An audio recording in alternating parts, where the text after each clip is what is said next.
days in your life. Don't miss them. Yeah, it's hard. Yeah. It's a tough time for people, for young kids. Yeah, they say young people are depressed. Well, why wouldn't they be? You took away everything they look forward to. That's right. Yeah. They're not supposed to get married. They're not supposed to have kids because they're environmental terrorists. Welcome one, welcome all. We got more people coming in. Oh boy, we have more. Jamie. I got it right. Anyhow, I hope everybody had a good week. Yeah. And we'll continue to have a fantastic week. Well, we're here tonight for the final lesson, lesson number 6. And we're going to have a test today after class. I hope you're all ready, prepared, studied. I heard you were cramming a whole week every night in that tent. Yeah, Star made us. He's like, I'm not taking the class and not coming to the last one. I like that. I want to hear the final thing. I love that. A lot of pressure, right? Oh. Yeah. Yeah. Culmination. You know, you start, I'm like that too in a way where you start it, you got to finish it. You don't give up in the middle. And you want to know something? When you start something, and let's say it doesn't feel good at the beginning or in the middle, at the end, you just feel good about certain parts of it. And then you realize that it was a good thing that you accomplished. So it was a good thing. I want to tell you something. I'm proud of you guys because this lesson is really outside the box. It's not your typical conversation that Jewish people typically have, even though it's a very big deal. That's why we have to learn it. We've never done this before. This is the first course that deals with this particular topic. And the reason it's out of the box is because every idea in Judaism is well sourced in the Torah, and if not in the Torah, in the Talmud, and you can extrapolate those ideas and we can discuss it. And for generations, people have discussed it. Here, we have a lot of stuff to use, right? We have a lot of information, but the problem is it's about a prediction of the future. That's what I was telling Brian before everybody came. It's a prediction of the future. So who's right, who's wrong, who gets to predict and who doesn't get to predict. So that's why study of Judaism is very cohesive. So that's the good news. All right, I see Mimi and Rob. It's great to see you guys. Shalom Alechem. I hope you guys, it seems like you can hear me because you waved back to me. So that's a good thing. Usually people don't wave back to me. They do other things on the road. They don't wave to me. I don't want to say what they do. No, I'm not such a bad driver. I'm a lot worse than that. All right, l'chaim to everybody. We're getting ready to start lesson number 6. It's the final lesson. And I always get sad at the last lesson because, it was really nice to bond in the ideas and the study that unified us. At the end of the lesson, please remind me, just in case I forget, sometimes we get carried away. I'm going to announce the 3 courses that we're going to do next. It's not next. Well, next year, meaning the Jewish next year. So after the High Holy Days, or Sukkot even, in October, we're going to start our JLI courses. However, I have really good news for everybody. We are going to continue to study Torah throughout the summer into Rosh Hashanah and Kippur. Every Thursday morning at 11 o'clock, we're going to do the Parsha class. So we're going to study the portion of the week at 11 a.m. It'll be on Zoom and you can come in person. I'm not afraid if you come in person. And we're also going to study every Tuesday night at 7 o'clock, not 7:30, at 7 o'clock every Tuesday night for 45 minutes. It's a 45-minute discussion on ethics of our fathers. Last year, we studied the first chapter. We completed it. And this year, we're going to complete, hopefully, chapter number 2. So those are 2 classes that we're going to start off with. And we'll see. We'll see how many people come. And the nice thing is it's on Facebook. It'll be on Zoom. It's in person. So pretty much we left no excuse for people not to show up to any one of these lessons. So you hear Rob and Mimi, and you hear Mark and Helene. That's what we're going to be doing, God willing. All right. So now you're waving, meaning you're gonna show up, God willing. All righty. Shalom Aleichem. We're going to get started here. This is lesson number 6, and it's titled "And Then." All right. So this is the concluding lesson. And it's informational. Tonight's lesson is informational rather than being, philosophical, and there is philosophy involved in it. And hopefully it'll be inspirational as well and very meaningful. All right, so last week we dealt with the how Mashiach will come, if it's going to be spontaneous, or is it going to be a process for Mashiach to come? Is it going to be sudden? And then we spoke about who will be the Mashiach. So did I identify myself as the Mashiach last week? No, not yet. No, did I say I'm the Mashiach? I said, I'm in the running for it. But Jamie said, nah, it doesn't look like I'm in the running for it. So I was not able to reveal myself as the Mashiach because there was not a unanimous backing for my candidacy of the Mashiach. But don't worry, maybe tonight it's still possible, as I mentioned in the beginning of the course, that it's possible that I could reveal myself as the Mashiach. You never know. That's what is getting people to come back to see if I'm going to proclaim that or not. And then people will say, I knew he was crazy. I knew it all along. He was a crazy man. All right. I'm not that crazy, a little crazy. All right. So today we are going to address what life will be like in the era, in the times of the Mashiach. What is it going to be like? All right. Is it going to be good days? Or God forbid, is it going to be bad days? In what ways will things change? That means we know life as it is today. You know, we have to pay our bills. We have to take care of our children. We have to deal with our husbands. Right, Jamie? You got to deal with them. And we got a lot to deal with in this world. Will life be like that when the Mashiach comes? All right. So what's going to change and what things might stay the same? You understand? So there could be that there's going to be some change. So what did Yogi Berra famously say? He says it's hard to make predictions, especially about the future. All right. I love that saying. That's what Yogi Berra said. So in our case, when we look at the idea of predicting what will happen when the Mashiach comes, the only way for us to know, to predict that, is only one way. What's the only way we could know what will happen in the future when the Messiah comes? What's the way we can, as Jewish people, what sources would we look at? We would look at the prophets, because they're the only ones who say anything about, legitimately say something, because they're prophets. Remember, if you accept them as a prophet, meaning that they are communicating with God, right? Then their word is legitimate. And in fact, so much of our Jewish traditions and so much of our Jewish rituals and behaviors and so many of the things about Judaism is based on prophecies. Well, if we believe them in those cases, then we're going to have to believe about the predictions of the future. Obviously, predicting the future when the Mashiach comes, it's impossible to say that we know everything about it, but we know a little bit about it. And in fact, if you look at many of the scholars throughout history of the Jewish people, you could see that they argue. You have two Jews, and how many opinions do you usually get? 3, 4, 5, I don't know, a lot of opinions. So we are limited as to what we can discuss about life in the times of Mashiach. So it's in a way like a movie trailer, right? Everybody watches a movie trailer to see if the movie interests us. So what happens in a movie trailer? You won't get the entire storyline, nor will we know how the plot ends, but we will know enough to want to watch the full show. So the idea, what we're going to do today is really more like a trailer where we're going to show you what the possibilities are, but you won't know the plot, you won't know the whole entire storyline, and you certainly won't know, the details of it, but at least it'll make us desire and want to live in that future when the Mashiach comes, all right? Now, how the prophets are in the book of prophets. So they're scattered all over the book of prophets. You have all these different kind of, Isaiah is one of the famous ones. Oops, I have to let people in. See, I get carried away in my studies over here and the teaching. All right, we let some people back into Zoom here.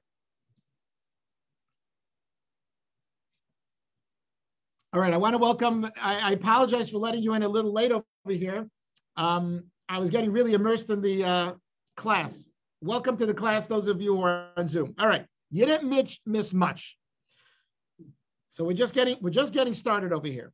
All right, so when we look at the predictions and we understand that those predictions come from the books of prophets, Isaiah, Jeremiah, Malachi, Ezekiel, many of those prophets, they tell us about that future. The problem is if a person wants to get sort of a cohesive understanding, an organized way of studying these ideas, it's impossible. You'd have to read to the prophets, skip pages here, skip pages there, go in this direction, go in that direction. You're not going to get it in a uniform way of studying.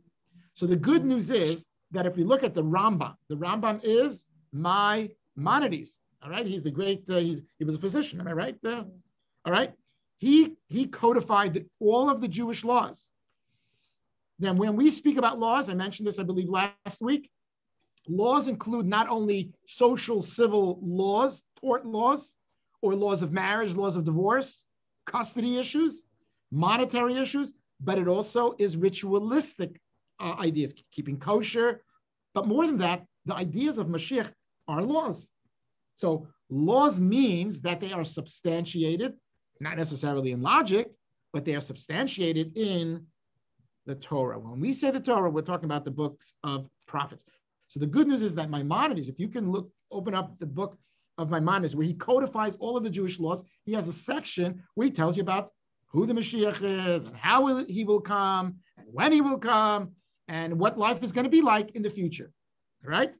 But he doesn't really tell us a whole lot about that future because it's a really difficult thing to do to tell us about that future. Now, there are people who have a good imagination and they can make those predictions based on what's in their imagination, but that's not really, it's not here nor there. It's a nice prediction, and that comes from yourself. So the only thing we are doing over here is we're being loyal to the teachings of the Torah. And when we talk about the Torah, we are including the books of prophets, and that's all we can do. That's the best we can do here.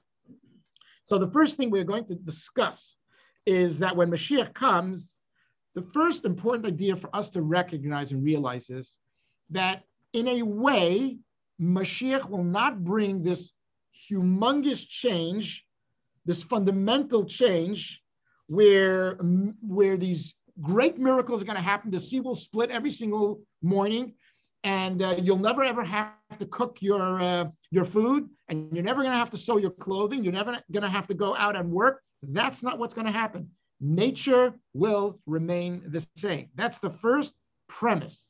The first important idea about when Mashiach will come is that nature, as we know it today, for the most part, will remain the same. Okay?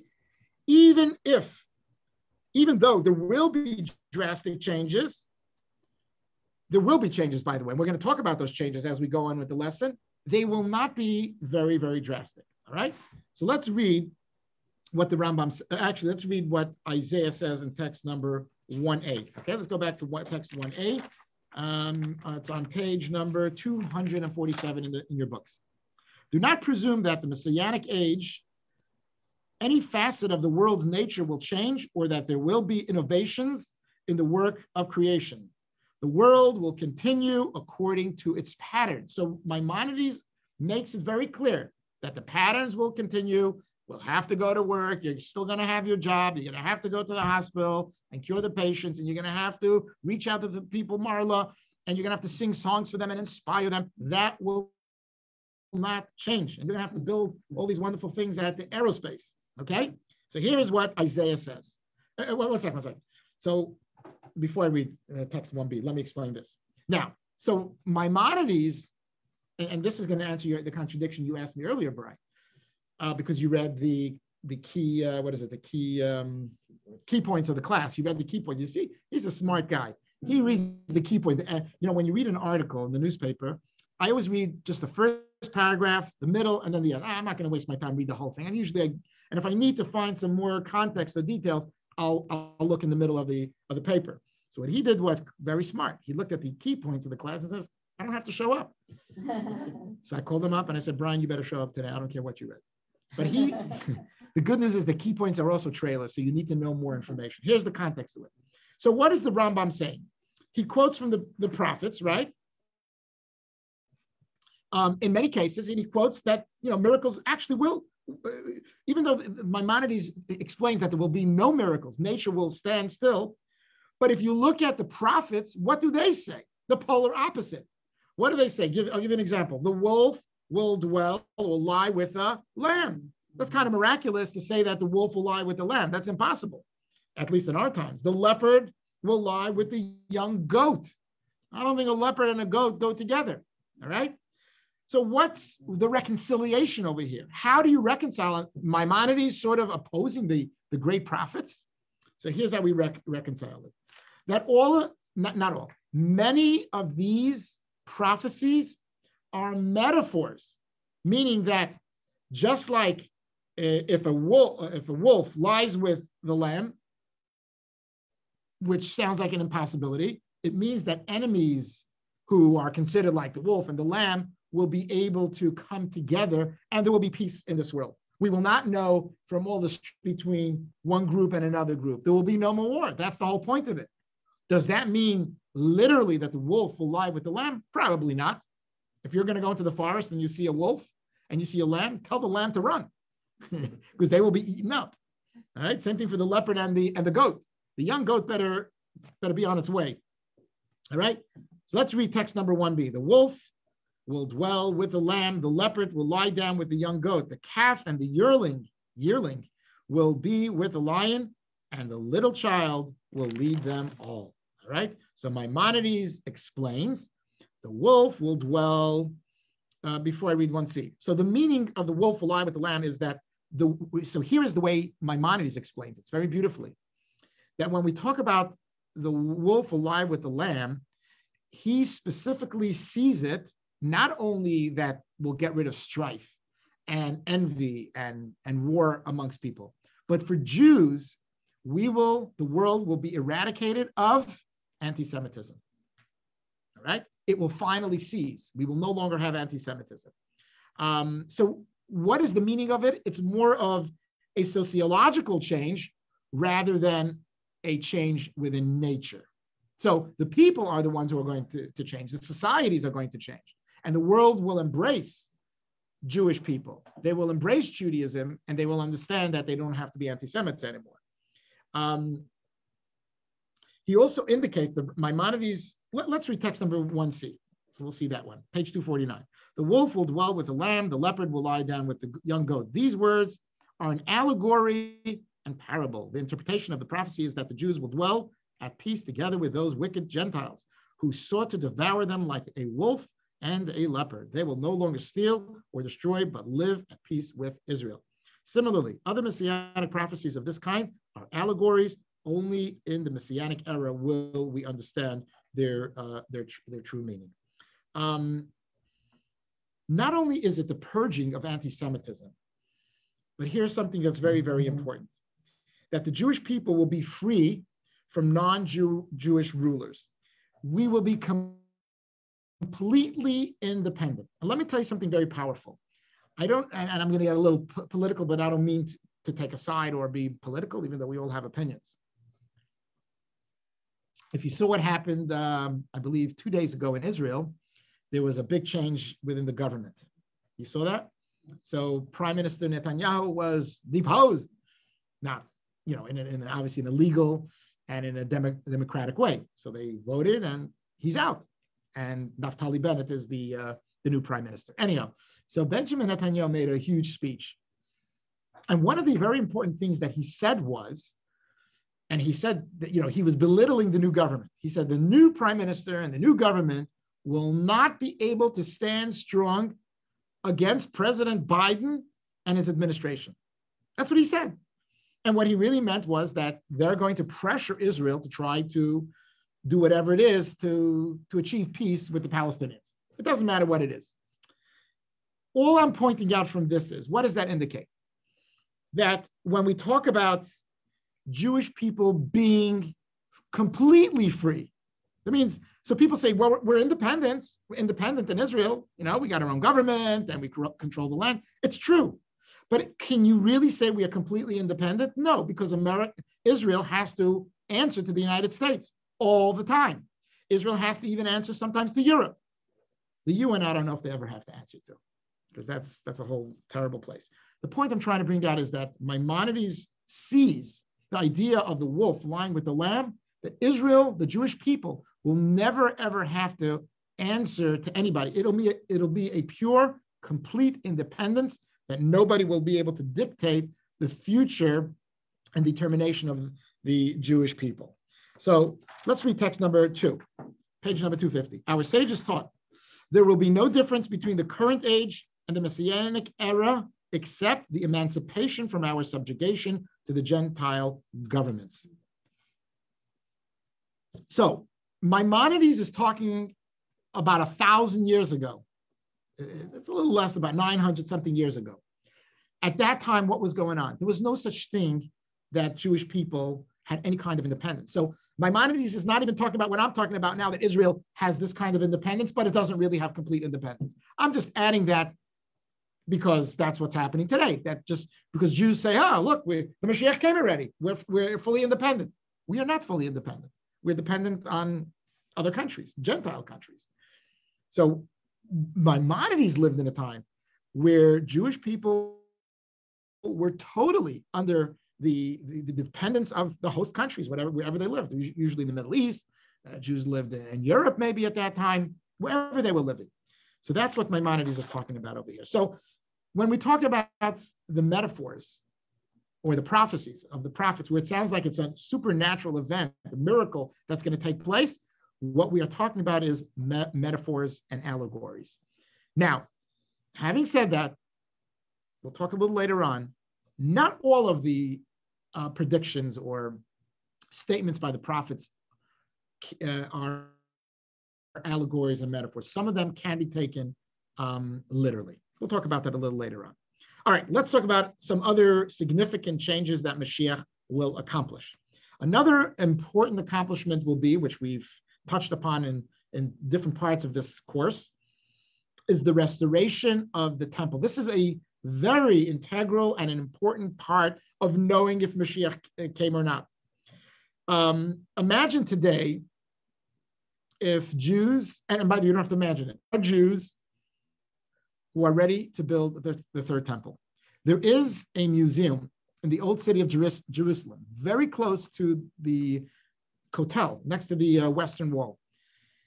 And I think it's called the Temple Museum. I think so. Something like that. Maybe I'm just paraphrasing what it's called. I went to it.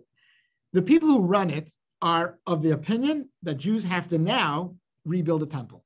We don't have to wait for Mashiach. Not personally, based on what I understand, it's wrong. So it's not my personal opinion. It's from what and most Jews agree with that. Now, they would love to build the temple on the Temple Mount. Why can't they do that today? What would happen if Jews said, let's just destroy the Temple Mount, the Al-Aqsa? What would happen the next minute? War. World War III would have broken out. All right. Yeah. So as long as there's no appetite, or it's not even appetite, as long as there's no acceptance by the outside world to accept that Jews can build the temple there, then it's not Mashiach. Then it's just going to be an ongoing war. What Mashiach will accomplish is that the attitude of the world will be supportive. They will support the idea of a temple, of building the temple. They might even send some funds for it. They probably will. Everybody will send, I don't know, their architects and their builders and whatever it takes to build a temple. Let's read text number 3 on page 251, and that will express this idea. The Messianic king will arise and renew the Davidic dynasty, restoring it to its initial sovereignty. So that's the first thing. Now here's what we just talked about. He will build a temple and gather the dispersed of Israel. In his days, the observance of all the statutes will return to their previous states. So he says quite a few things over here. Number one is that Jewish people will appreciate the mitzvot, will all follow the mitzvot. Everybody will keep the Sabbath, and people will keep kosher, put on a mezuzah, put on tefillin, will be nice to each other, all those wonderful things. We'll build a temple, and then we'll have the ingathering of the Jewish people. All right? By the way, if you look at page number 252, you have this beautiful picture of the Jerusalem temple. This is taken from a piece of art that was printed in a Haggadah, in the Passover Haggadah from the 1730s. And here we see a depiction of what the third temple will be like. By the way, it's not an accurate picture at all, but nevertheless, we understand the point of it is to show us as Jews, when we sit down for our Seder and Passover, we as Jews believe fervently that L'Shana Haba Yerushalayim, next year we will be in Jerusalem. What that means is that we are going to restore, there will be the restoration of the temple. And that's why we put that picture over here to show us that that is the possibility if that will happen when Mashiach comes. So this is the historic hope of the Jewish people to rebuild the temple, and it's expressed in various different ways. And in this case, it's expressed through the Haggadah. All right. I'm sorry. Yeah. Did they address what about all the non-Jews that weren't dispersed, but like all the Muslims, right. India, China? I mean, so that's a great question. There are some people who believe the question Sarah is asking, a good question. So what's going to happen to the rest of the world, non-Jews? The Jews are going to be having the ingathering, and we're going to collect all the Jews from all parts of the world. So what happens to the rest of the world? It's a great question. And there is no unified answer on this because, again, it's a prediction. And there's no clear understanding from it in the Torah and even in the prophets. But the general consensus is that they will continue to live. There is numerous scholars that say the ones that are really wicked and they don't have any relevance and they don't deserve to continue to live, so they will die off, something like that. But in principle, and by the way, usually when a rabbi speaks that way, it's possible because they're living in a time. I'm talking about scholars for 1,000 years or more. It's because they're living in a time where there's a lot of suffering. But we're living in a time, for the most part, that non-Jews, for example, in the United States, are kind people. It's a gracious people who have invited Jewish people to live in this country. So I have no reason to doubt that they will continue to live on with us. The only difference will be is the same thing for us and the Jewish people, for us and them, and that is that there will be the recognition of the truth of God's divine power over this world. The home of God will be revealed.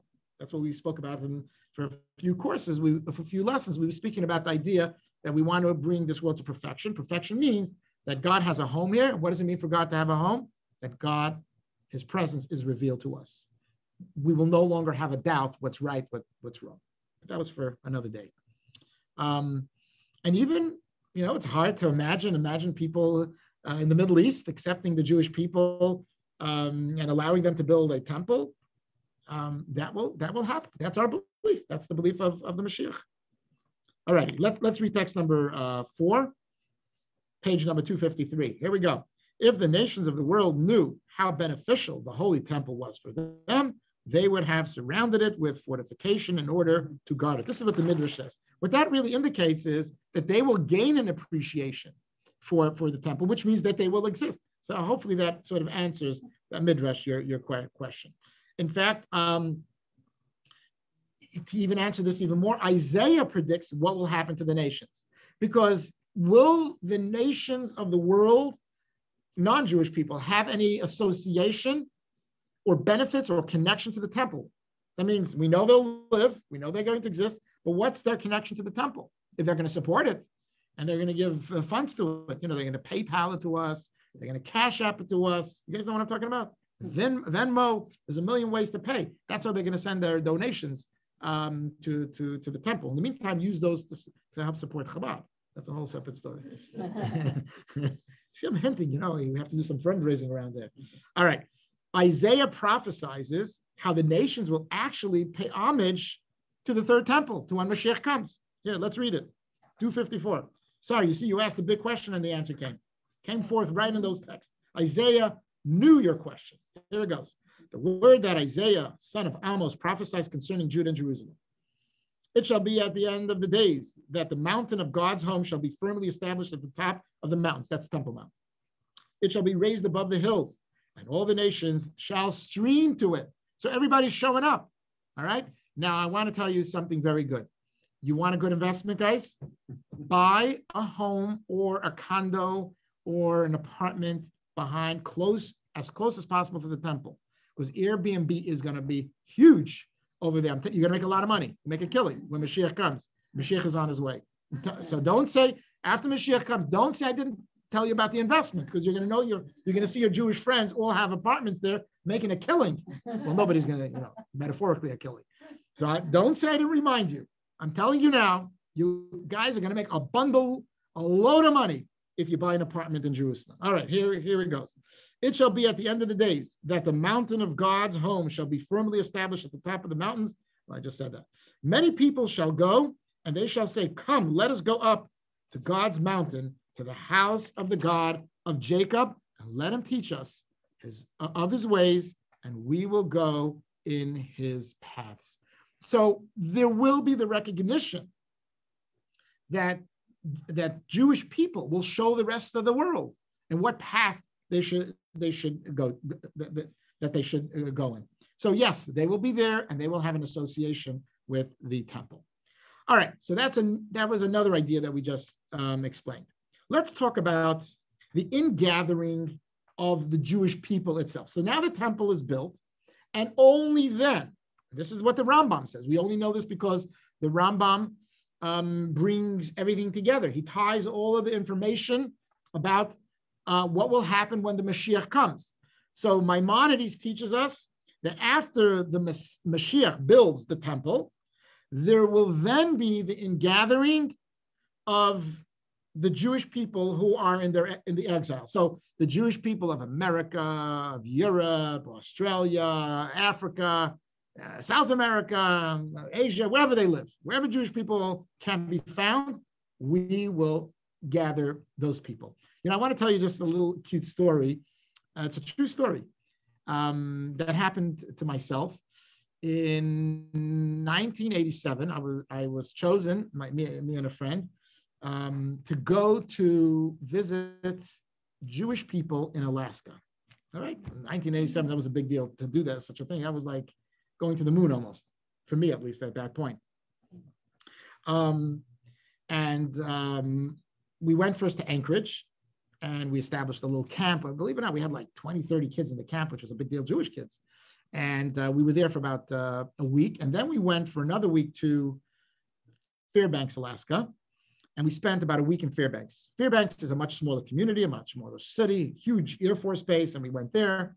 In any event, when we were there, we were looking for Jews. It wasn't like today you can do your research on Facebook, on social media, on Google. So you really had to talk to people. You had to say, do you know of any Jews? So one person told us, we know that there's an Israeli guy, but he lives really deep in the forest, it's far away. And I asked him, how do you know? He says, well, the guy came once on Rosh Hashanah, high holy days. I said, great. Do you know his number? And he had the number.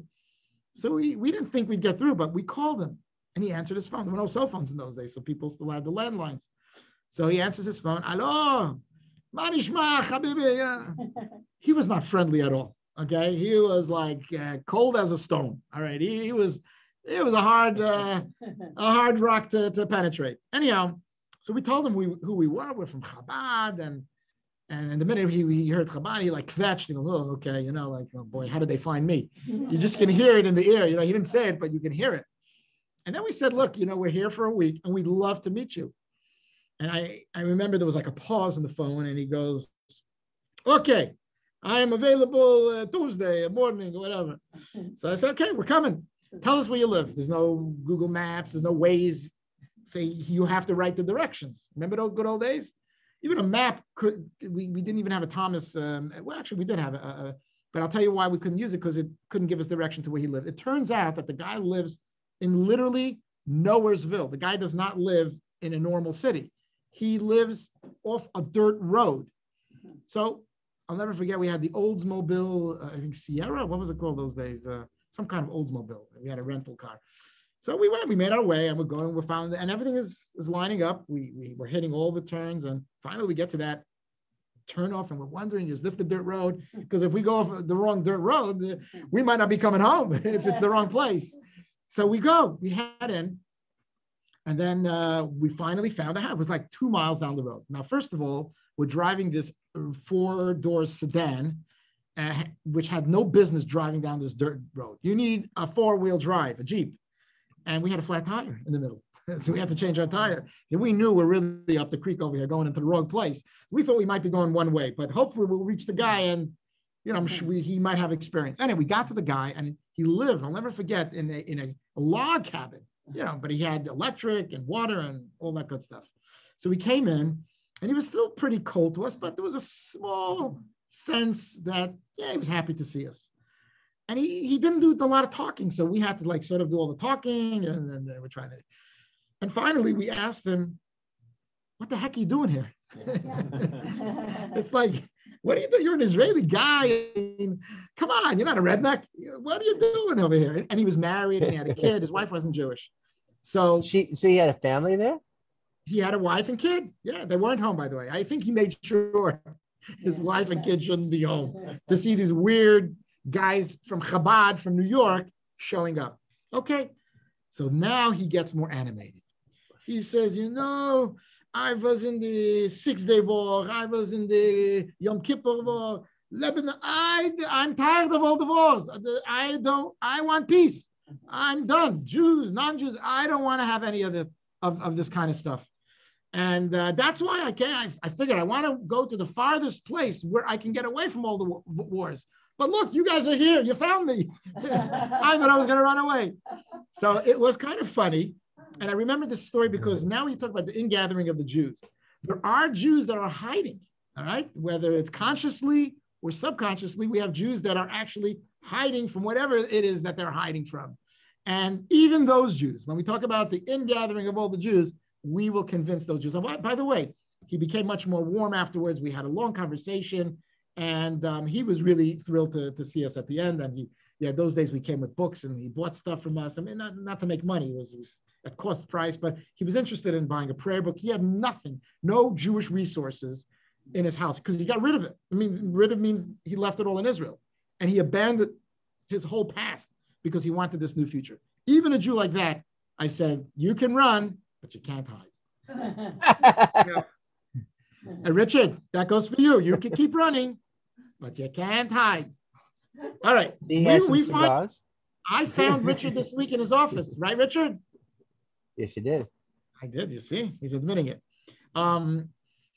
Jews have been making Aliyah for I don't know how many years. I don't know, 1,000 years. Some years they made bigger Aliyahs, and some years some less. I mean, there were individual Aliyahs. I mean, that took a lot of courage and resources to go by yourself. How do you go by yourself? It's not like you got on a plane or a train. You'd have to pay. You went by horse and buggy and boat, and if you made it alive, if they didn't kill you, if the boat didn't drown you, it was a miracle. But in modern days, I'm talking about modern days, in the 1800s, 1900s, Jews made Aliyah, whether they were Aliyah of communities. There were communities that made Aliyah. But at the end of the day, did we get all the Jews? No. Right now, Israel has an equal amount of Jews in Israel as in the United States. So I think it's like 6 or 7 million Jews in each place. And so this is the first time that Israel has more Jews than they probably have more Jews today in Israel than in the United States, which means that they have the most Jews in one concentrated area than in all other places, right? But the ingathering of Mashiach is a whole different Aliyah. We don't call it Aliyah. We call it Kibbutz Galuyot, the ingathering of the Jews, the collection of the Jewish people. All the Jews will be collected and be brought to Israel. I'm just going to say a side note that's not mentioned in the course. The question is, so we're going to all, if the life is going to continue and be a natural way, in a natural fashion, does that mean we're going to live our comfortable homes here in PV?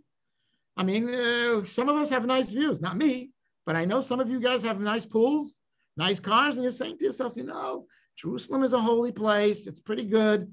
Even Tel Aviv, I want to be here. It's not that appealing to go to those places. So here's the good news.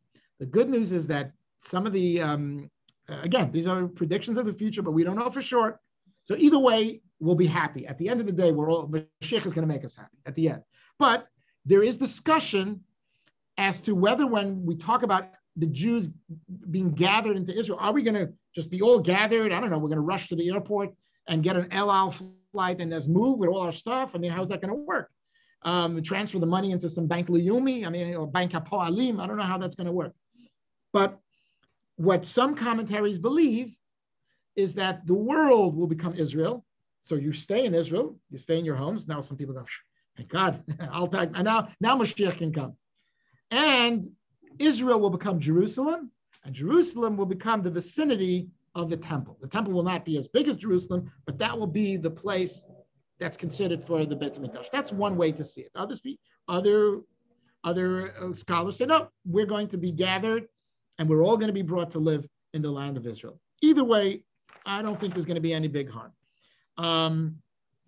And that's the important part that we're talking about here, that there is the ingathering, kibbutz galiyot, of all Jewish people, not just a segment of the Jewish population.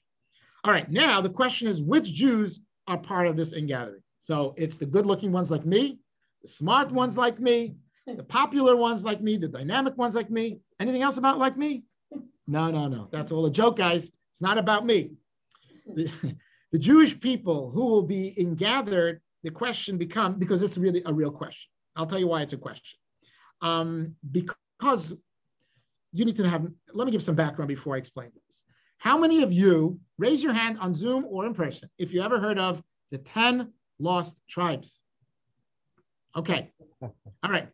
So it looks like some of you heard it, half of you heard of it, half of you did not hear of it. The truth is, I can tell you now to go to Google and look it up quickly. You'll find it in Wikipedia and you can read it in 5 minutes. But let me just give you a very quick understanding of what the 10 lost tribes are. What happened? So we went on a picnic or on a hike and we lost 10 tribes. So the Jewish people consist of 12 tribes, right? We have the 12 tribes of Israel. And when the Jews came to Israel after the emancipation from Egypt, 40 years in the desert, we get to Israel. Who's in Israel? All the 12 tribes, right? Everybody's there. And then we fast forward, King David becomes the king. There's still 12 tribes.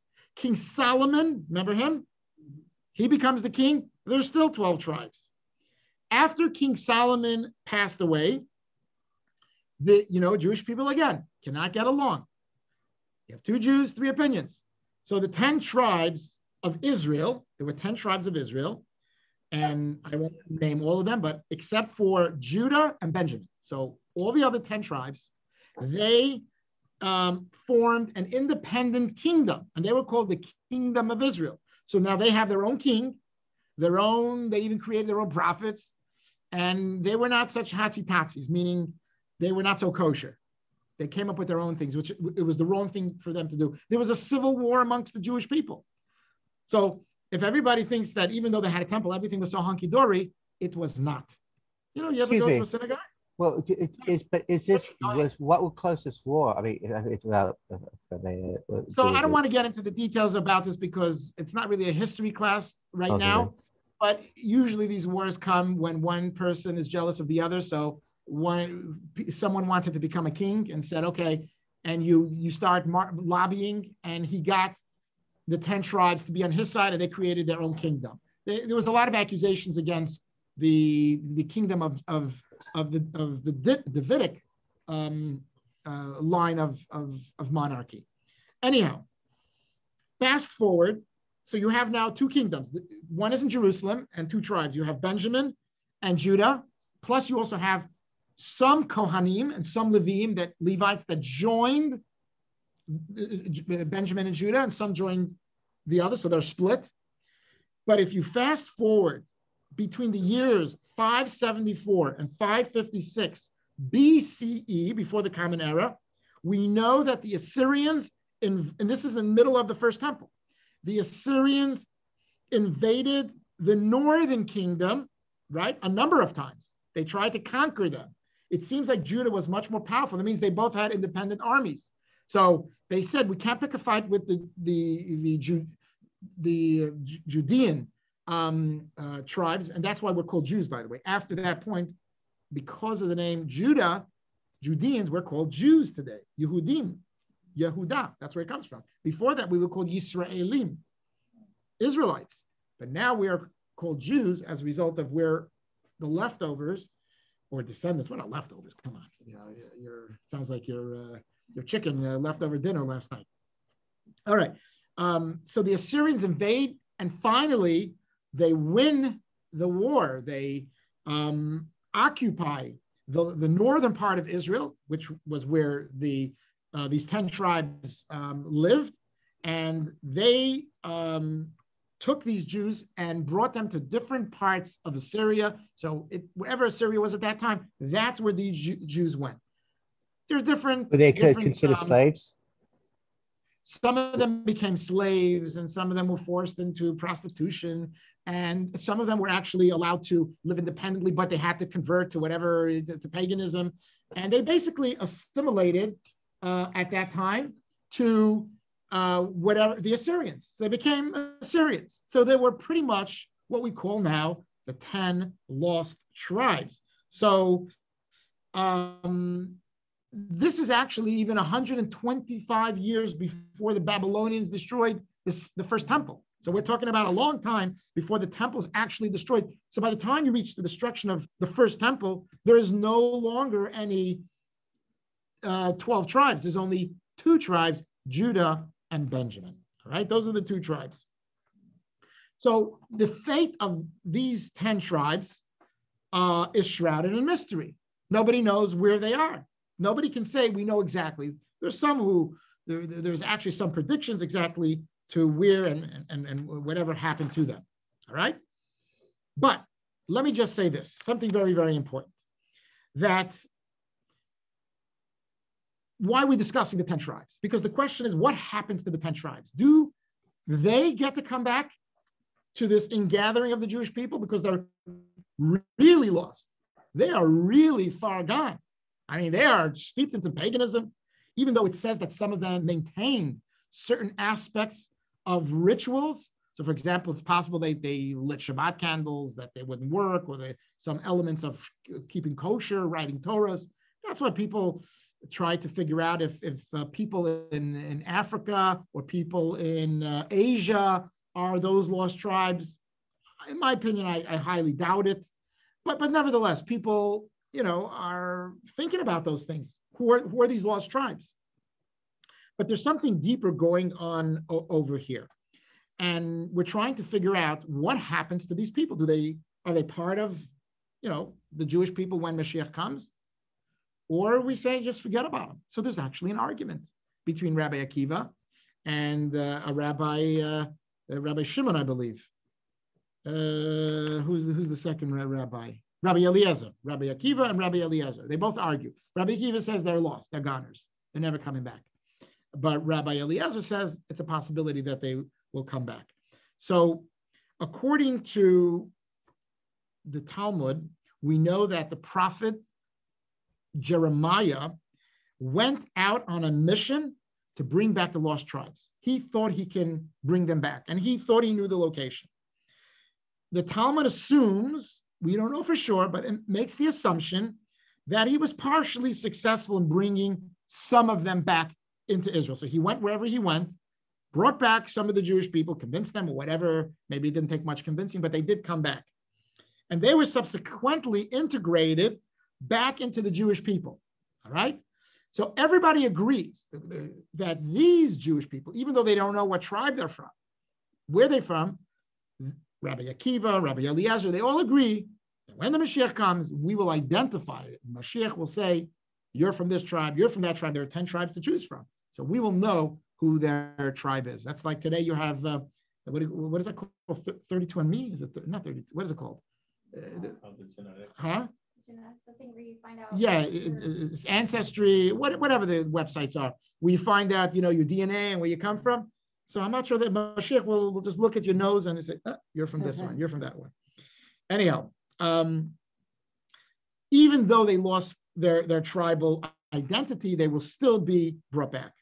The question is, will Mashiach restore? So Mashiach will restore their identity, where they come from.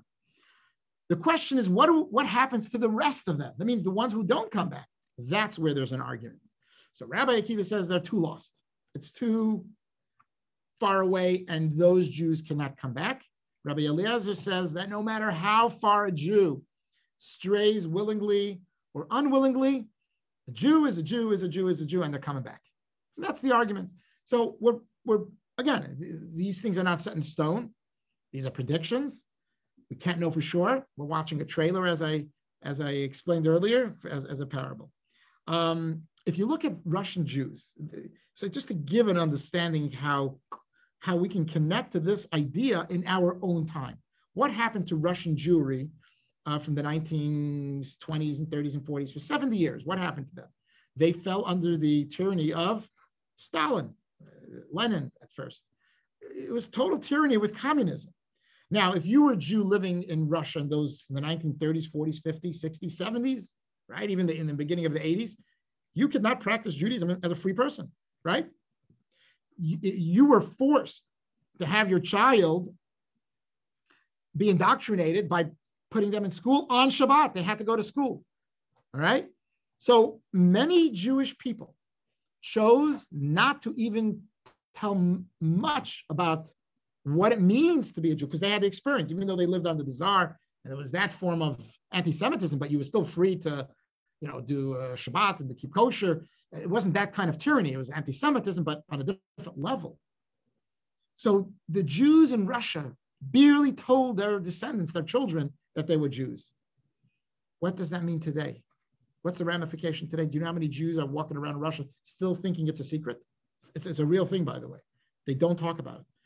So we say that there are right now 14 million Jews, maybe 15 million Jews. So some argue that today, we probably have 20 million Jews. They believe so much that, we already have now descendants after 70 years. People had children and more children. So there's maybe another additional 3 to 5 million Jewish people that could be added to the list of Jewish people, to the number of Jews in the world. So you can ask the question, so what do we do with them? Are they 10 lost tribes or not? So I'm giving you this example just to and I don't know. Of course, in my opinion, they're going to come back. Why not? But the point is that how Jews get lost, not that hard. We're losing Jews, and that's a whole separate discussion. But anyhow, bottom line is that all the tribes will ultimately come back into the fold of Judaism. The other 11 tribes, Israelites, but not Jews? No, they're Jew. Well, they're Jew. I see what you're saying. No, they would still be called. It's just a matter of title, but it's the same. It's the same. What's the same standard? I mean, they're Jews. And all right.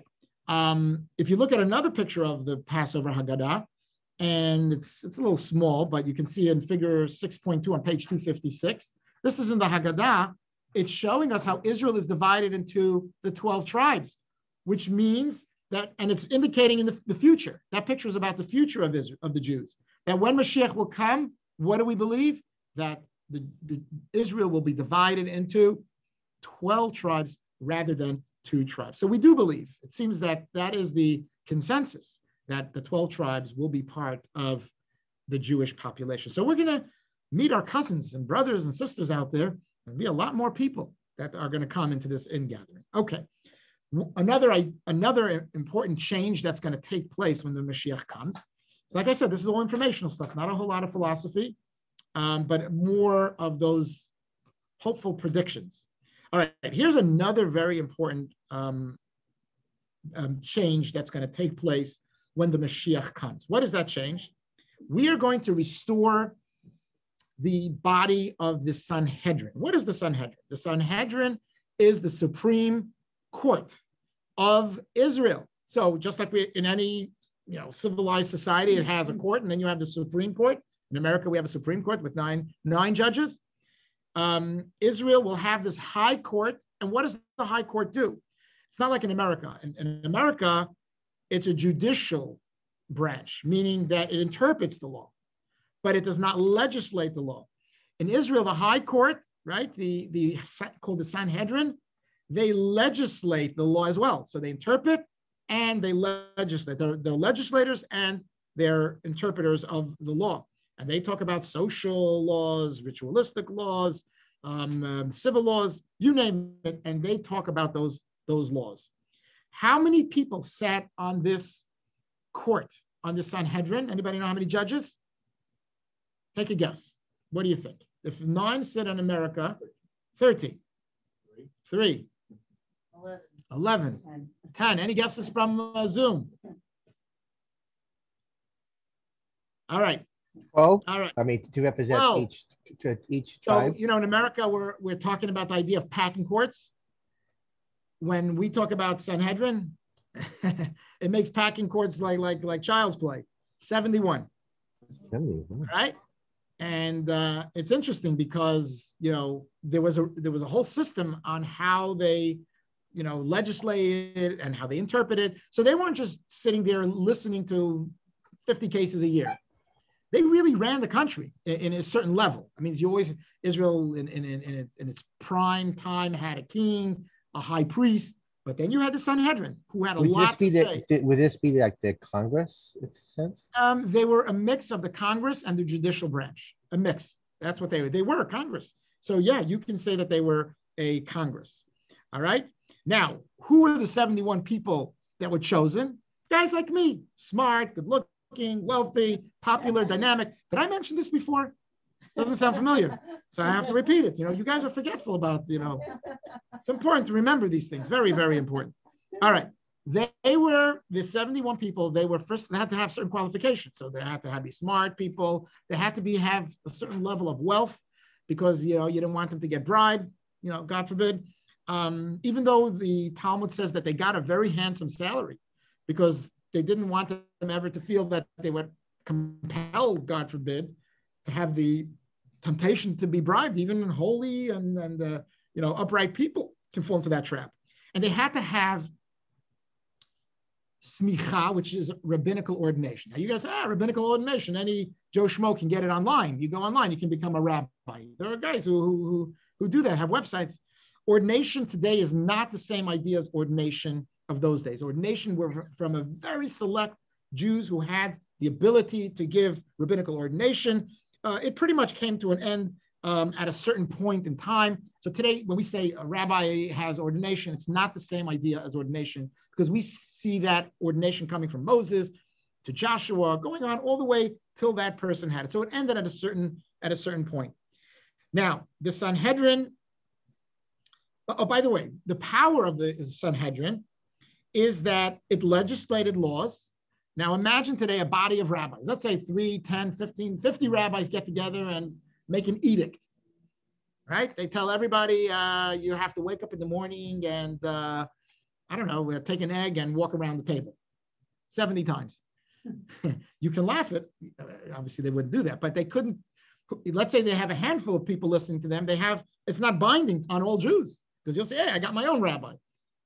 What they said was binding on everybody. Every teacher, every leader, Kohen Gadol, everybody. It was binding. That's the power of Sanhedrin. So the power of Sanhedrin has to, if you don't maintain that power, what happens? It dissolves. So in the year 360 CE, that means after the second temple was destroyed, so it lasted actually quite a few years forward, due to Roman persecution, right? It was disbanded. Where was the last place where the Sanhedrin convened in Israel? Anybody know what city? Tiberias. They had to move away from Jerusalem because of the Romans, and they continued to convene in Tiberias. So we don't have the Sanhedrin today. In order for Mashiach to accomplish the goals, besides building the temple, besides ingathering of the Jewish people, now you have to run a society. And you have to bring back that Sanhedrin of the olden days. And we have to restore that so that we can, somebody can manage the country. Let's read text number 7, page 256. Here we go. I will restore your judges. And this is from Isaiah. So again, it's another prophecy. I will restore your judges as in the days of old, and your counselors as in the beginning. Afterward, you shall be called the city of righteousness, faithful city. This is actually a very powerful reading because we read this every year during the 9 days. And V'ashiva shoftayich k'varishona v'yatzach k'vatchila v'achrechen yikra lach ir hatzedek kirya naman. Anyhow, I already said it in English. All right. The Rambam believes that the Sanhedrin, like I mentioned, will convene in Tiberias. Let's read text number 8. Originally, when the Holy Temple was built, the Supreme Sanhedrin would hold sessions in its chambers of hewn stone. That's hewn stone is Lishkas HaGozis, which is a room in the temple, big room in the temple. When things went awry, the Sanhedrin went into exile, convening in various locations, 10 in total, the last being Tiberias. Since then, the Sanhedrin has not reconvened. We have a tradition that the Sanhedrin will be restored in Tiberias first, And from there, it will relocate to the temple. I was thinking what the reason is, I don't know. Why it has to go back to Tiberias, I don't know. Maybe it has to, finish some business in Tiberias and then go back to, if you go to Tiberias, if you've ever been there in the summer, it's one hot place. Have you been there? It's makes Tel Aviv even look, like PV. All right. So just to give you a flavor, an example, what will change if we have a Sanhedrin? What will they do that will change our lives? Here's one idea very quickly, very briefly. So we as Jewish people, we are followers and inspired by the moon. And the reason for that is that the moon is a reflection of the sun. Its light is a reflection of the sun. Jewish people don't have their own light. Everything in our lives is a reflection of God. So when we look at the moon every month, especially when it renews itself, we look at that moon and we humble ourselves and we recognize that nothing that we have as humans, as Jews specifically, is from us. It's all from Hashem. So everything that we give forth is the light of Hashem. Doesn't come from us, which is the opposite of paganism. Paganism always believes in arrogance where it comes from yourself. But that's a side thing. So here's the point. We as Jewish people have to know when the moon is renewed. When is the first day of the month? And there is a way to be able to visualize the position of the moon and state this now is the first day of the month. The only way we know how many days there are in a month is because of the lunar cycle. The sun tells you how many days there are in the year, but the moon tells you how many days there are in the month, and then of course in the year, but it tells you about the month.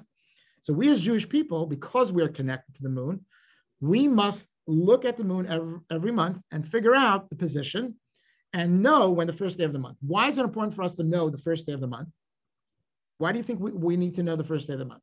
If we know the first day of the month, what else will we know? Anyone? The holidays, because the Jewish holidays are determined by the moon cycle. It cannot be determined by the solar cycle. So we need to know when that first day is. If we don't know, then we cannot celebrate the holidays on the right day. All right. So, Sar, did you determine when the first day of this month was? Did you go in your backyard and can you tell us what day that was? Yeah. When was it? Huh? He doesn't recall. Marla, when was the first day of this month of Tammuz? We're in the Jewish month called Tammuz. It was on Friday. The moon's really small right now. That's right. So So we know that it's around now. It's less than you don't even see it. It happened on Friday, Thursday and Friday was the first day of the month. Now, how do I know that? I went on my roof, I took my telescope, and I looked really hard. No, that's not the way I knew. I just opened my calendar. We print a calendar every year, right? And we look at the first day. So we know it today because somebody calculated it for us, and it's forever. You could know when the new moon will be because it's in the calendar. It's printed. Well, we might got to make sure the calendar's printed correctly. We've made sometimes very small mistakes, but can have big ramifications. Anyhow, so in the days of old, when there was a temple, and when there will be another temple when Mashiach comes, we will no longer use the scheduled calendar. We will have someone go up on a specific mountain in Jerusalem. And these are experts. So they're astronomers, whatever they are. And they go up on these mountains and they're able to see with the naked eye, or I don't know, maybe they'll have some tools to determine when the first day of the month is Rosh Chodesh, when that first day is. And it gets confirmed. So when the witness is sent by the Sanhedrin is in charge of that. All right. It can only be one body in Israel that is in charge of determining when the holidays are celebrated. So Yom Kippur can be a difference between, I don't know, Tuesday and a Wednesday, or Passover, whatever holidays we're talking about here. Therefore, when Mashiach comes, we're going to go back to that method and process of determining the month. It sounds like it's more fun that way. Anyhow, so in the olden days, how did they get the message across when the new moon, the new month began? So the witnesses who were standing on the mountain would raise a torch, And then people on another mountain would raise another torch, and this would go on all over Israel. And when the torches are raised, everybody will know. But when Mashiach comes, I don't think it's going to be torches. It's going to be Twitter. And boom, everybody's going to know. It sometimes took 2 days. To what? To determine? Days, yeah, because Rosh Chodesh can be like. Right. So there's some days that you're right. Now we're getting into the complexities of that, and I myself am not well versed in the laws of Kiddush HaChodesh, how we sanctify the month. That's a whole other study. I don't think I'm ever going to give a class in that because you got to be a good astronomer and a good head in math. I'll leave it maybe for Brian. It seems like you can handle that. So a good engineer, not for me. All right. So that explains the Sanhedrin and what they will accomplish. I just wanted to give you one example, but I want to go further on because it's not clear if there's going to be a war, and if there is a war, is it an ideological war? Is it an actual war? But what we do know is from the prophets, there will be a war. You ever heard of the Armageddon? Yeah. Okay, Armageddon is actually, Christians have adopted that idea. And where does the word Armageddon come from? There was a mountain in Israel called Mount Megiddo. It's a Hebrew word. It comes from Mount Megiddo. And the Christians believe that this is the place of what they call the final war. That's why it's Armageddon. Armageddon represents that last war at the end of the days. At the end of the days, there'll be Armageddon, and there will be the only ones that will survive that war. And ultimately, they talk about, the Christian sources also talk about the idea of an apocalypse, which is a Greek word for prophecy, about the suffering at the end of the days. That's what the apocalypse is. If you not to think about it, if you look closely, they took these ideas. I'm not doing comparative religion now, but it's a fact. It was taken from Judaism because the prophets do talk about a war. The Tanakh talks about, in some of the chapters of Tanakh, the book of prophets, describe about a great war in Israel.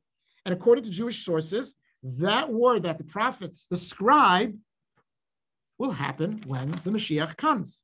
Zechariah states that there will be a great mourning in Jerusalem due to the war, right? So we see that there is discussion about it in the prophets. So the Christians call it Armageddon, but it really is our war. But we as Jews, do we call it Armageddon? And have you ever heard the Rabbi talk about the Armageddon and the apocalypse? If you did, you're probably in the wrong place. You got the wrong address. You got lost somewhere. Is it Gog and Magog? Very good. We call it the Battle of Gog and Magog. What is the Battle of Gog and Magog? Gog is a king, and Magog is the name of a people. They are the ones that are going to wage war against the Jews and the world. They're the bad guys. Gog and Magog, that war is going to be a tough war. And, some people even claim today that Iran is considered Gog and Magog. That's what there is a claim to that. There are people who say that. What do I know? I'm just a little guy, trying to teach. So before, we as Jews believe that the whole war thing, that what Christians think is Armageddon and apocalypse, it's interesting that Jews know about the Armageddon and the apocalypse. They never know about Gog and Magog. They never heard of that. But Marla, that was good that you knew about that. I know it from Haftorah. Yes, it's in the Haftorah. Very good. There you go. It's in the prophecies. But that's where it comes from. But Maimonides doesn't really put too much emphasis, or he doesn't really say much about this war, because even the prophets don't talk a lot about this war. So we don't know exactly who the war is who's Gog and Magog exactly. Some people used to think it's Russia. America is going to fight with Russia, and America is on the side of the Jews, and people thought that. Some people say today Iran. There's different theories, and nobody really knows. So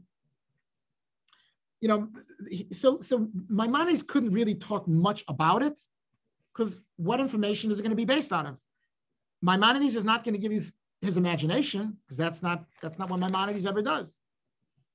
But at the end of the day, we have to realize the idea of a war, worrying too much about this Gog and Magog, or as some people call it, the apocalypse, the Armageddon. Really, we have to remember that war is never good.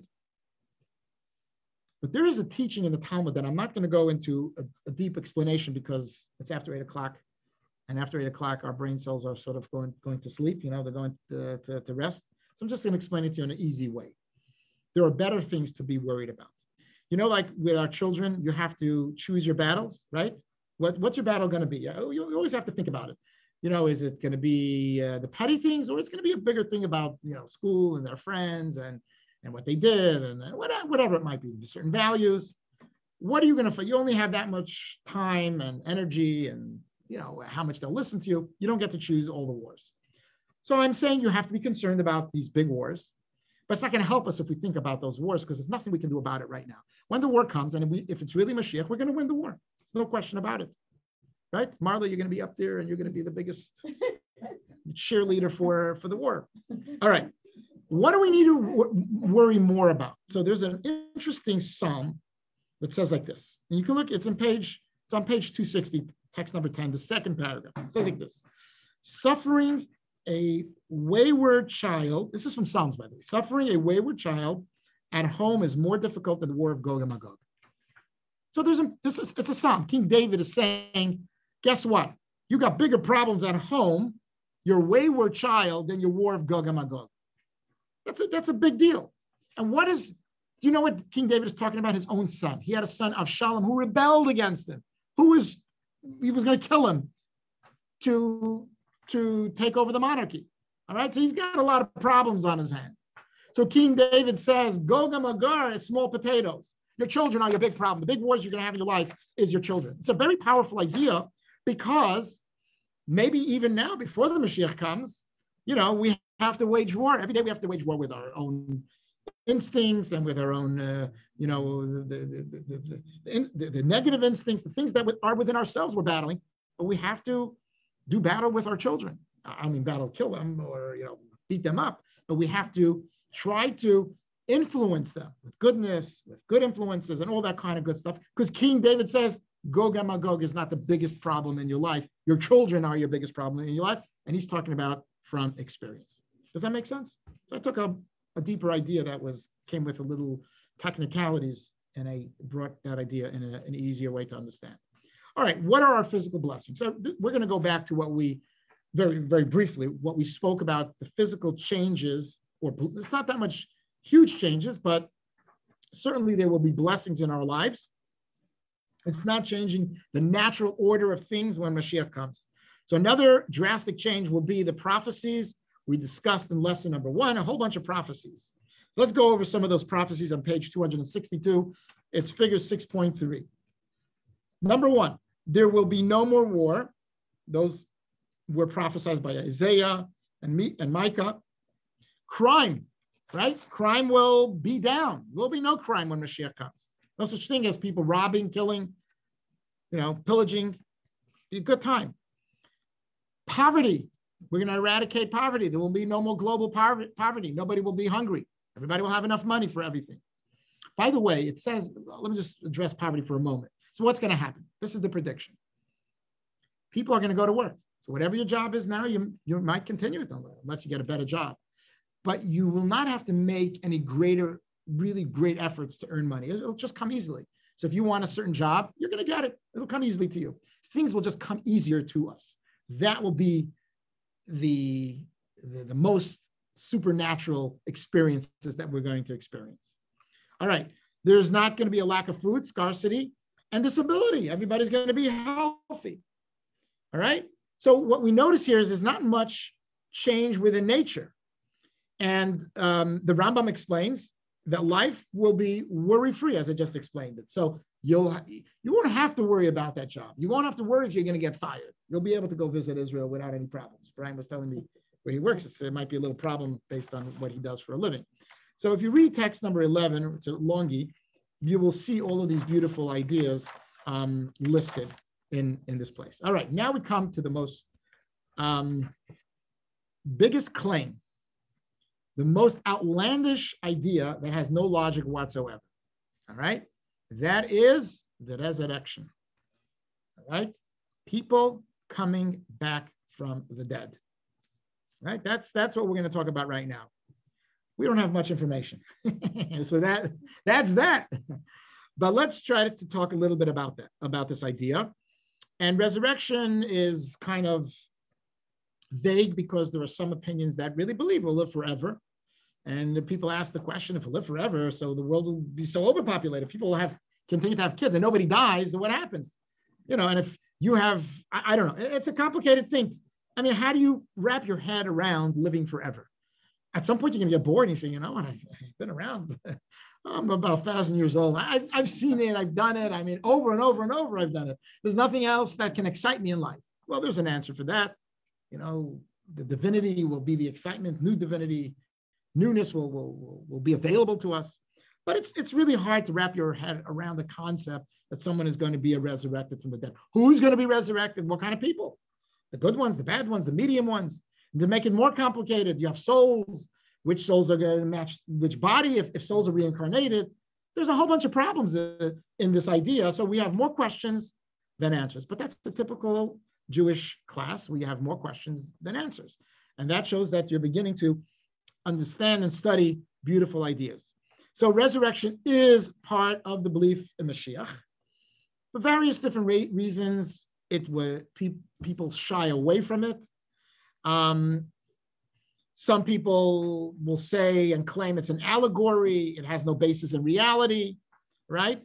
And some people actually use the Maimonides, who does make the claim that it's an allegory, but he doesn't make that claim. So you have to understand how Maimonides sees this. The Rambam, if you look at his 13 principles of faith, the core things that we believe in as Jews, we already established that one of them is not only that Mashiach is coming, but people are going to wake up from the dead, resurrection of the dead. He says that. It's a core belief. If you don't believe that, you're denying all of the Torah. So it's not so simple to use Maimonides, who's very logical and very rational, to say that it doesn't exist. It is a belief based on the teachings of Maimonides.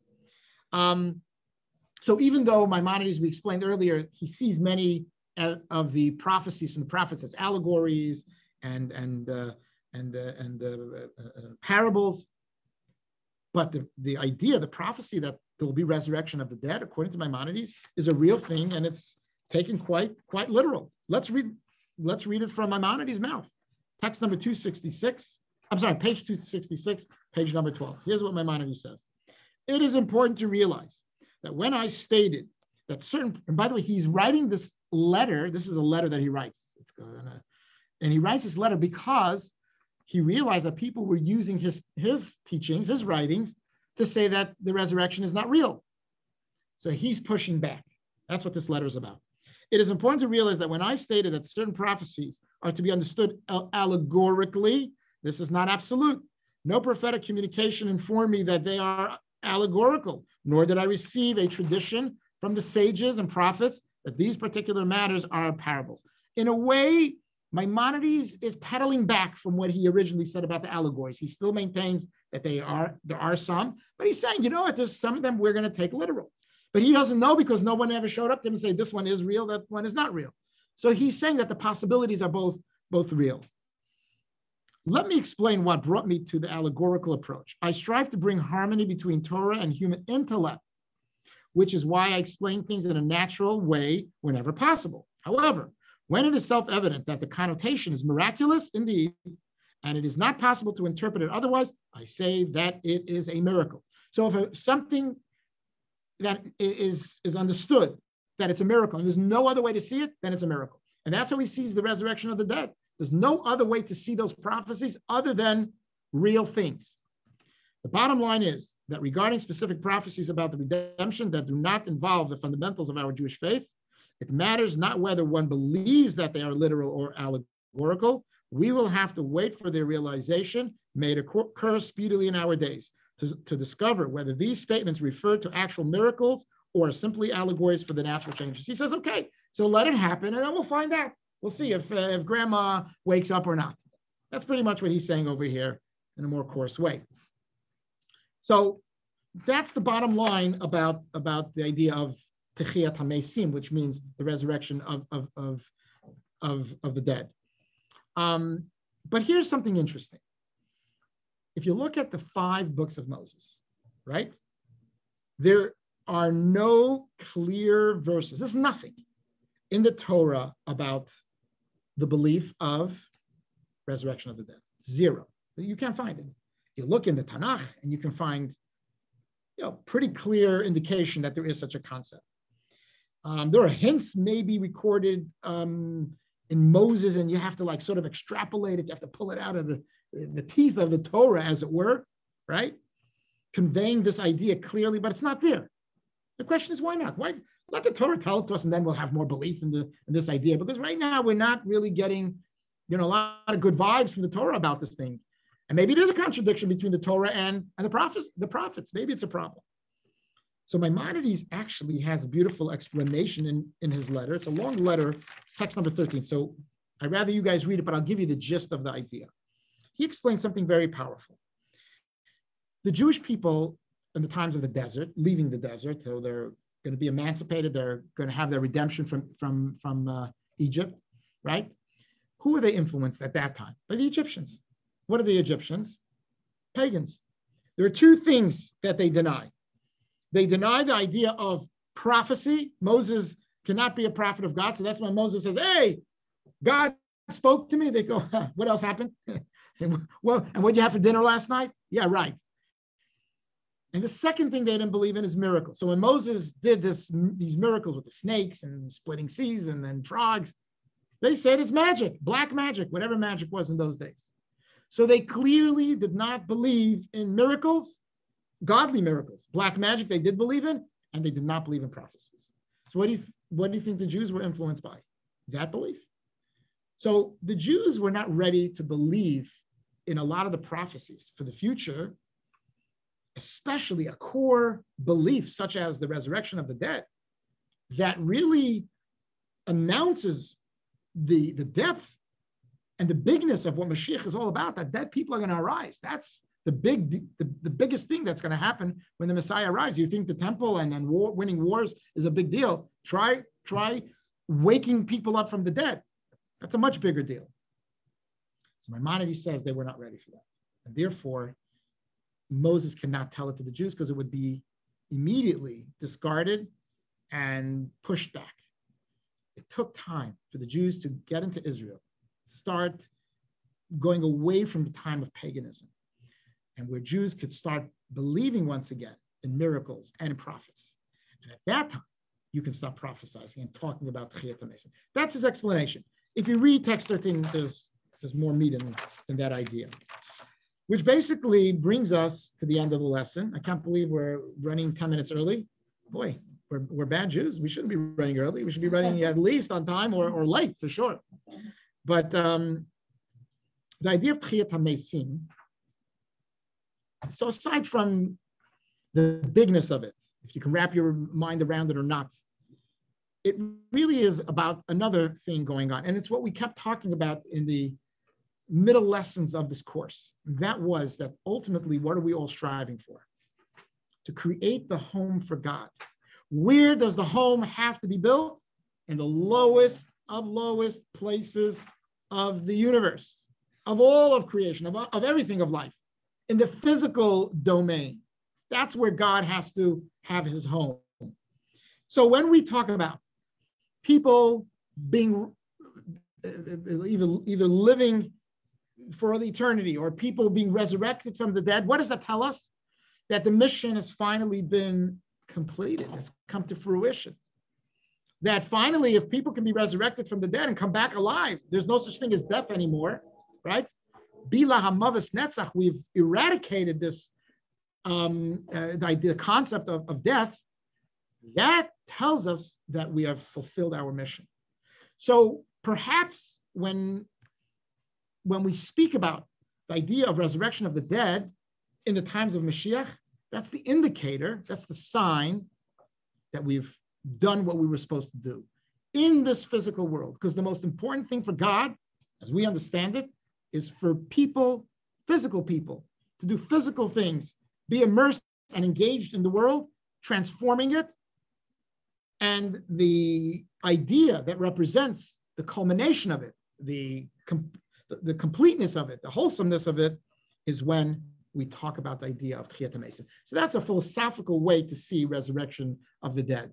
And so that gives it more, gives us the ability to understand it sort of in a different realm, from a different angle. When you, for myself, I'm talking to myself in a way. for me to say, you know what, resurrection of the dead can make sense because it represents something that's what my whole life is all about, what all of our lives are really all about. So I want to wish everybody a mazel tov because we finished 6 weeks of learning. I can't believe that we still have people standing, and I mean literally standing. You guys are standing, that you came back for 6 weeks. So I am always humbled that you guys always come to the classes over and over.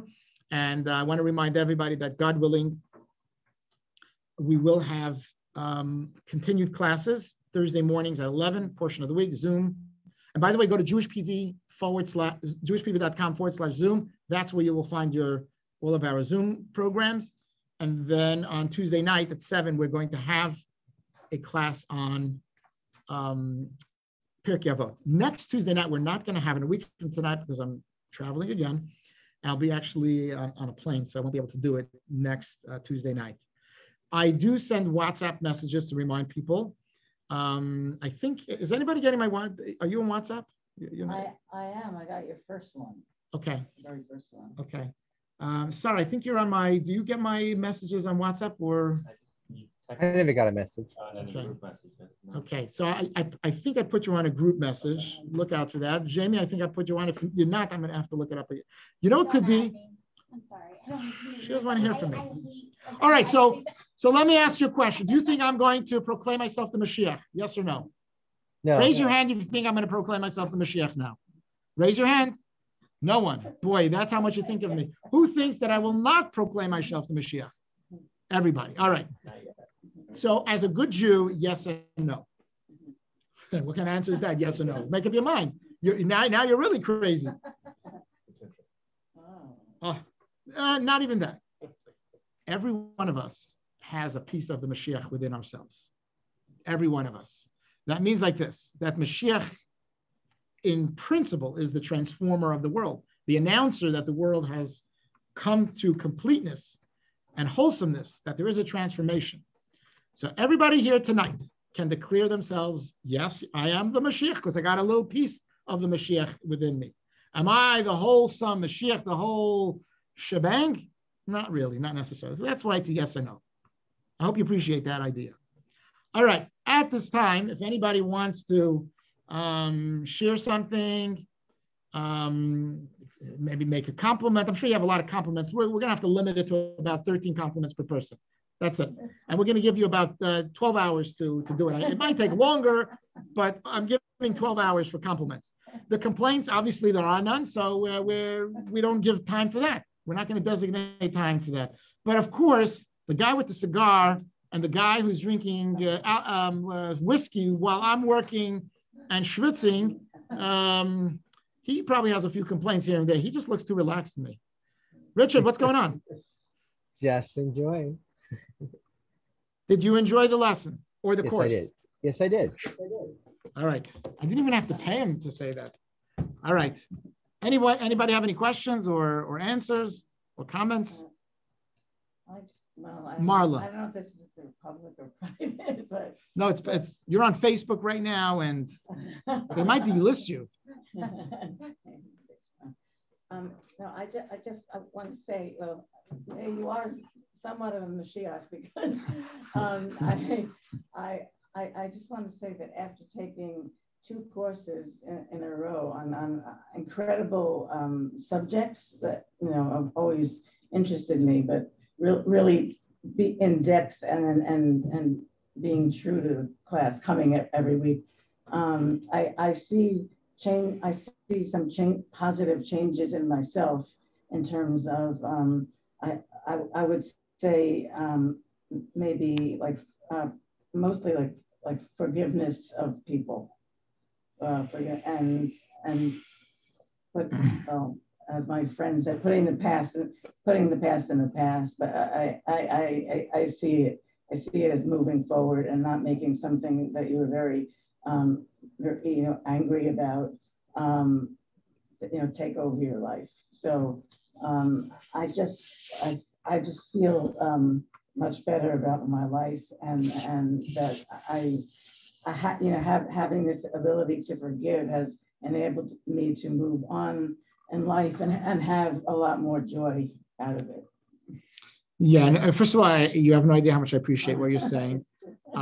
As much as I'm the teacher, I'm really a student of this stuff also. So the stuff we're teaching today is obviously ideas that I've studied, but in a much different way. When I studied this stuff in the yeshiva, I did not see it in this context. It was a totally different way of understanding it, and a lot of people couldn't answer my questions. And some of the questions I, quite frankly, just didn't ask.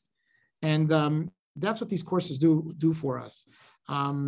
The idea is really, if you have more questions than answers, we're doing good. Did everybody hear what Marla said?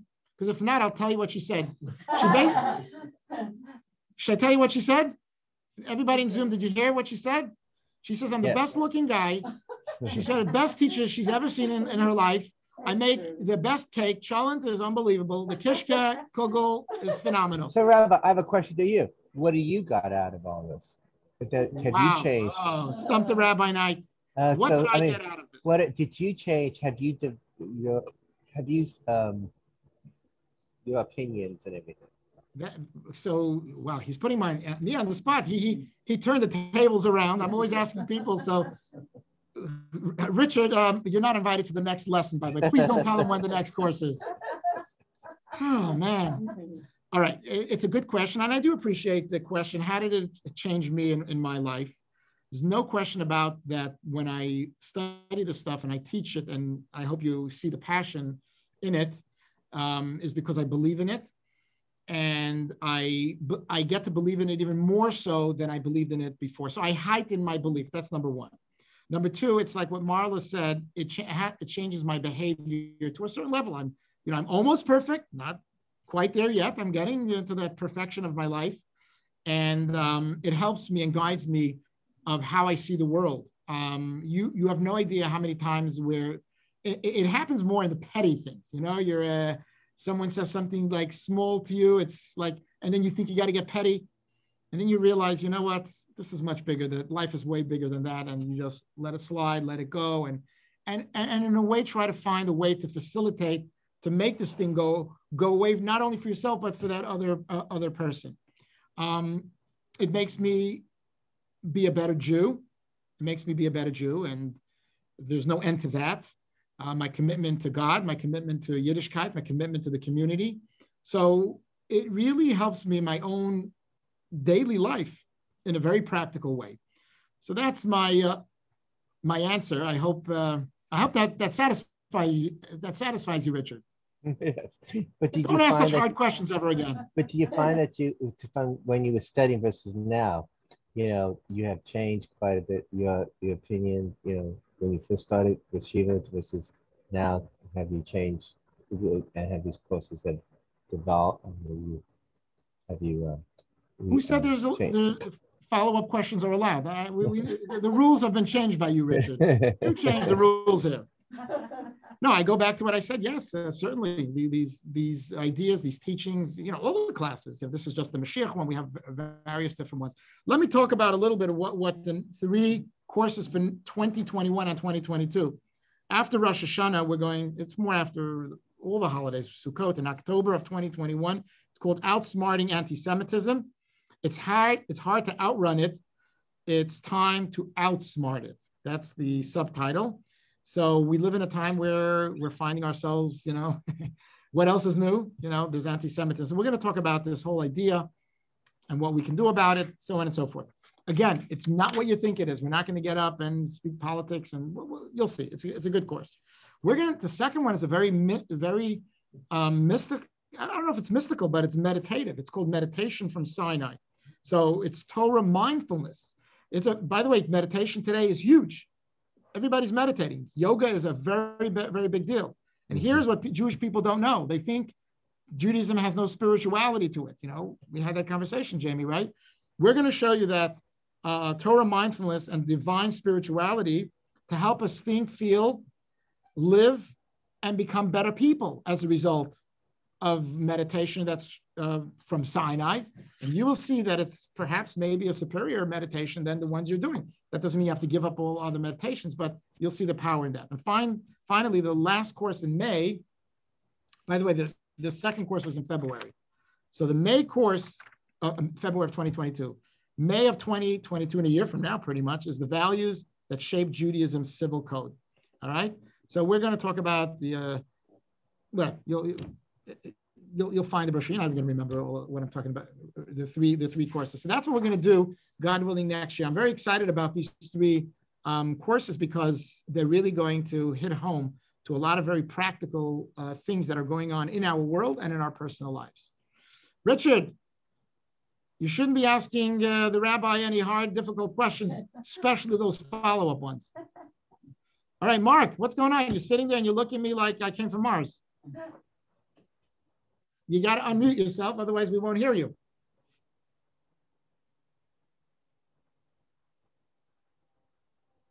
You unmuted him last time, remember? Well, I don't have the power to unmute. I can only ask people to unmute. They can unmute. It's not going, huh? Boy, we really locked them in good. Let me see if it works now. Design. No. All right. You're not unmuted, Mark. See if you can get yourself unmuted. You hear me now? Ah, now we hear you. Much better. Okay, we had trouble with the computer. I'm looking forward to doing this in person with you. The problem was that we'd lose a lot because of the static coming over. That's why I was staring at you, kind of funny, because I missed some of the punchlines and everything. So I'm looking forward to do it in person. But certainly the way things are going, I know it's not political what I'm saying, but it's a good thing to what you're doing in this course to try and be more optimistic with what's happening. And that's to me what I'm getting out of it. No, I hear what you're saying. By the way, either you're going to have to upgrade your laptop or whatever machine you're using so you don't hear anything in a staticky way. And number two, come down. We got Kanai Nahara. We have 5 people here. We would have had even more, but we got maybe by the time the next course comes, we'll be able to get together. Yeah. It'll be after in October. Right. Yeah. Well, I know it was great to see you, Mark. You came every week. That's really good. I really appreciate that. Rob, what's going on? Let's hear from you. Yeah, Rob. Can you hear me, Rabbi? Yeah, absolutely. Oh. Okay. Oh, sorry.